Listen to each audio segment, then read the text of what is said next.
5 personnes. Ah ouais, 5.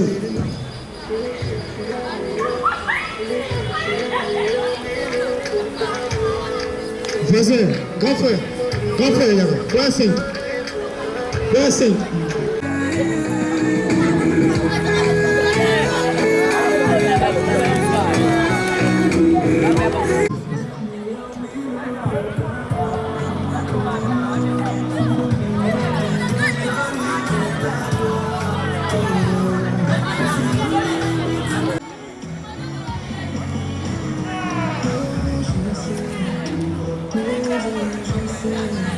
On s'est dit déjà.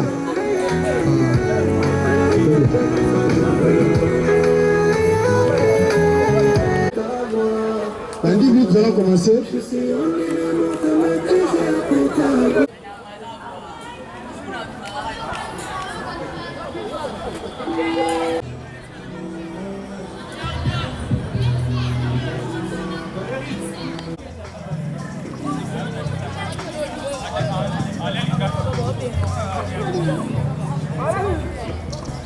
Tambi David. Tambi David.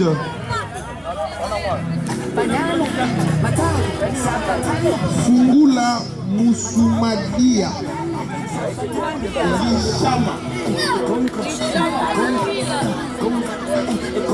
Mbombani. Sur ce, na kombo ya organisation nyonso ya Challenge Shaolin 2e édition. Tozo pesa ba entraîneur nyonso merci. Na sengi na athlètes nyonso bobeta maboko pour na entraîneur. Beta maboko pour na entraîneur na bino.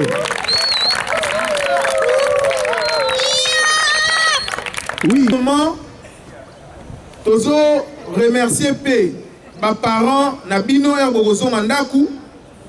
Boyebisa ba parents été bakambi ya grappling ba pesi bino merci. Na lolenge ete batika kibino bokende entraînement pe boye kola grappling pour pouvoir participer na championnat. Oyo a contribué à qui d'une manière comme d'une autre. Sacrifice moko énergétique sur le plan moral, conseil financier, ton na lolenge mosusu pour la compétition oyo eleka malamu. Na yango wana ainsi que médaille. Tokobeta sete na eloko moko eza motolobate. Rentrée scolaire ezobanda déjà lobi. Bokende kelasi. Ndenge tozoremettre bino symboliquement quelques objets ya fourniture scolaire eza lolenge mpona biso ya komotive bino ya kokende kelasi. Po ete mpona toyoka na malamu soki boke kelasi te première place. Baronze Mbui.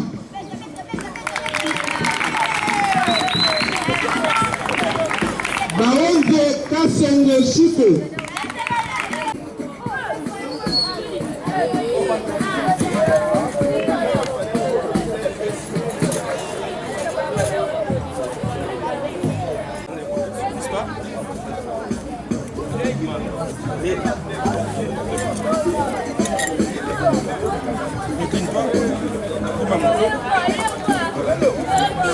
Ça va?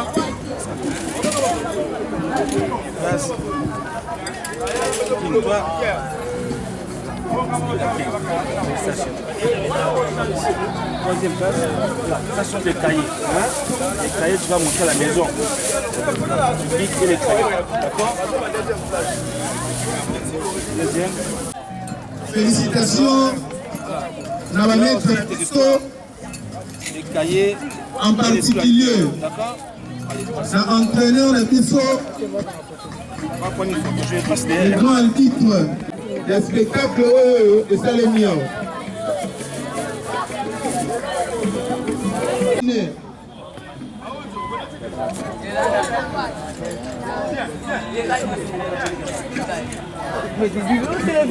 Saïdi Yeli Israël.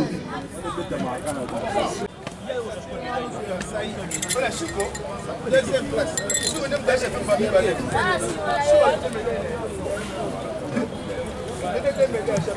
Ganga Tassi Daniel. Daniel.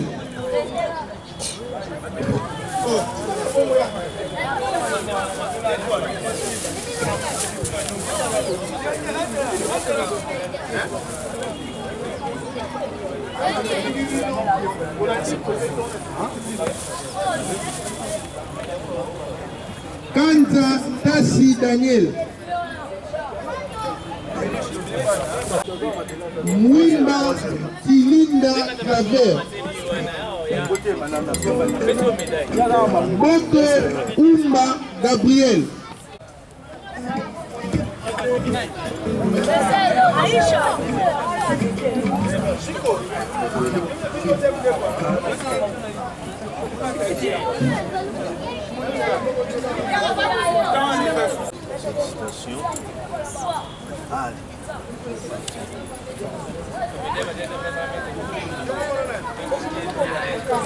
Ah, c'est bon là, papa,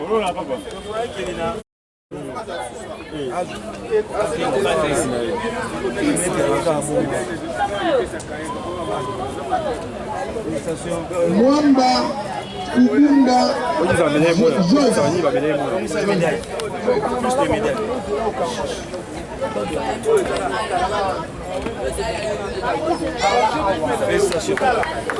Les autres. Salut maître. Oui. Tu as assisté à une grande manifestation. La remise à la brevet dans la médaille. Qu'est-ce que nous pouvons retenir de l'Union sur les villes? Ok. Manifestation à l'élo, ils ont dit manifestation où il y a deuxième édition, il y a Challenge Shaolin. Ils ont dit chaque année de tout ça la rango. Et souvent, ils ont juste dans la rentrée scolaire pour faciliter la biso, pour payer ça quand même quelque chose, quelques fournitures scolaires na bana. Nous sommes pour valoriser notre discipline qui... Ok, c'est bon. Moi, je me réponds au nom de Milor Kinzaka. Je suis directeur technique national de grappling en RDC. Pour organiser deuxième édition de la Challenge Shaolin. Le but de la Challenge, c'est que juste commémorer l'image de la grand maître Shaolin qui est parmi les initiateurs de la grappling de la RDC. Ils ont fait mener pour la biso parce que chaque année, à moins de 8 heures de célébrer challenge à Shaolin de façon qui rendre sur hommage étant dans le vivant. Comme bien un adage dit que aimons nous vivons. Il y a un moment qui me la remise, il y a la médaille, il y a le brevet, il y a quelques fournitures scolaires de manière à ce qu'on peut aider nos battants pour préparer rentrer dans le très bien. Comme dit un adage, ce qui commence bien finit bien. Vraiment pour moi c'est un plaisir pour jouer aujourd'hui. Donc au moins on a battu oyo bakuyaki mayo na bango bimisa ki sier na bango énergie na bango sur le plan moral technique tout financé et que lelo baza ko joie ko récolter oyo balonaki. Pour moi vraiment c'est un plaisir tant que numéro 1 il y a discipline et tant que les techniciens nationaux. Vraiment pour moi, encourager ce bana, les parents, parce que les bana vont venir à lobby. Nous sommes là pour promouvoir, pour encadrer la jeunesse. Parce que le lobby, tout dans la sous-macation, c'est ça, on va revoir élèves. Dans ce genre de challenge, on va pas vacances, ce genre de challenge, normalement, on a mis dans le cadre de vacances. Normalement, il y a un cadre de challenge lié pour les écoliers. Mais une fois, on challenge Shaolin de façon qu'il y a pour honorer le grand maître Shaolin tant qu'à nous vivons. Donc lui, l'initiateur de la discipline. Oui. Et il y a des initiateurs, il y a discipline à grappling, raison pour laquelle pour rendre à créer hommage à nous vivons les Kéné de monde à quelque part qui est rosé mouta pour fois rendre hommage.